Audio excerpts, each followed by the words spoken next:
Hi there, and welcome to this GCSE English revision video which looks at Requiem for a Country Town by the Australian poet Jill Slack. This is the latest video in a series of commentaries looking at the 8 pre-released poems for the AQA Spec B English exam. Jill Slack lives on a cattle ranch in Australia, and she is very proud of where she lives and writes extensively about her local area, particularly about her hometown of Gayndah. This poem, there is a sense of pride and nostalgia for her town and its way of life, which she sees as slowly dying out as society modernises and changes. The town Slack is writing about is in the Queensland, the state in the northwest of Australia. It's famous for its sunshine, the Great Barrier Reef, agriculture and areas of natural importance. It has also been in the news recently for less fortunate reasons. Queensland was hit by floods recently, which devastated whole towns in the region. From reading the poem, we get the idea that there is a contrast between the sunny, more modern coastal areas and the much more traditional towns inland, one of which is Slack's town of Gayndah. The main points this commentary will cover begin with looking at what a requiem is. Next we'll analyse the language of death and decay, which seems to be present in most of the poem. However, there is also an important change in tone at the end of the poem which helps to explain the poem's message. As usual, features of language and structure will be summarised and cultural references are covered throughout the video. So, what is a requiem? This is a piece of music which is composed to mourn a death. It's most likely to be heard at a funeral as part of the process of saying goodbye to somebody. This poem is entitled as a requiem because it is too mourning the death of something, but it's not a person, it's the town itself. Notice also that it is a country town, which suggests that it's a traditional cultural location. Perhaps then, Slack is also mourning the death of a way of life. The language of death and decay creates powerful images throughout most of the poem. It begins with afternoons lie heavy on the dusty streets and exhaustion collects like cobwebs in the dwindling population. There are a couple of points to note here. The first 2 lines give the impression that there is no life left in the town. It could even be argued that the image suggests metaphorical bodies are lying discarded in the streets. Everything is covered in the dust of decay. The population is presented as tired and old, and it's dwindling, so when people die, the town's population shrinks and they're not replaced. It's as though these people and the town are collecting cobwebs like some sort of abandoned building perhaps. The town is clearly out of date and near the end of its life. Certain features of the town continue this idea. The pub exhales the reek of spewed obscenities. The pub here is personified as a drunkard being sick, swearing and smelling awful.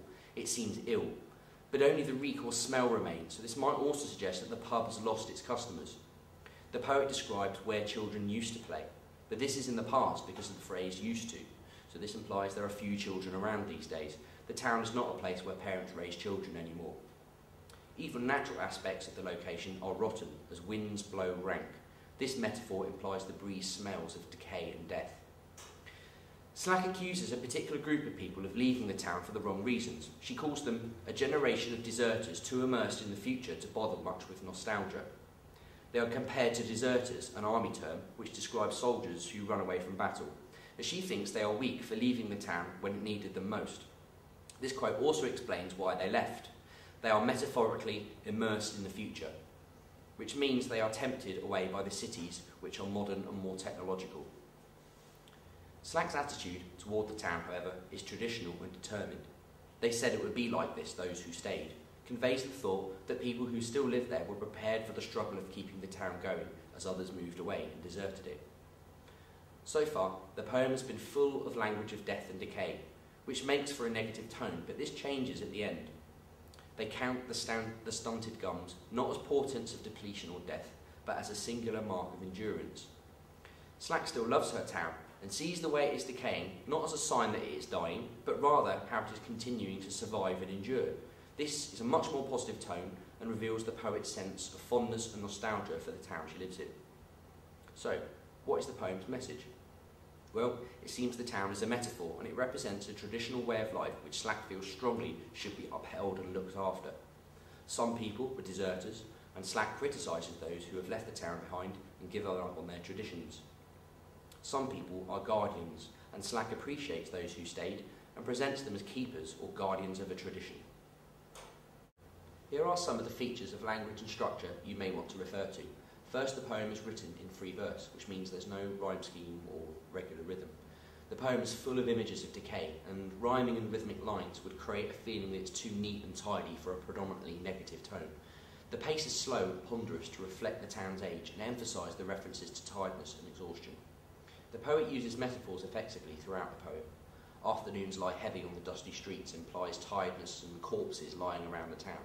Generation of deserters refers to some people as quitters, and too immersed in the future suggests that they are wrongly obsessed with a more modern way of life. Stunted gums is a tricky image. If you imagine a row of houses with some fallen down or half collapsed, this might be the image Slack is aiming for, like a row of teeth with some of them missing. Secret ramparts of the past is another difficult metaphor to interpret and may suggest ruins like an ancient castle. It might also refer to the town's former glory, how it used to look when it was new. Singular mark of endurance is another metaphor which reveals how Slack looks at the town's signs of ageing as a survival rather than decay. There are a couple of examples of personification as the winds blow rank and the pub exhales, both human characteristics associated with breathing, and there is a simile which again conveys the idea of age. Exhaustion collects like cobwebs. The more positive impression of the town at the end of the poem is helped along by the use of sibilants in frost-silvered grass and secret ramparts of the past. The repeated use of the S sound here adds a sense of grandeur and history to this image. The final point to make is about the layout of the poem on the page. It is centre-aligned, and it's intended that this looks like the engraved text of an epitaph on a gravestone. This, of course, suggests and links to the idea that this town is nearly dead. On that positive note, we'll conclude this summary of Requiem for a Country Town. Hope you found it useful. Please see the PortchesterSchool YouTube channel for more handy revision videos, and thanks very much for watching.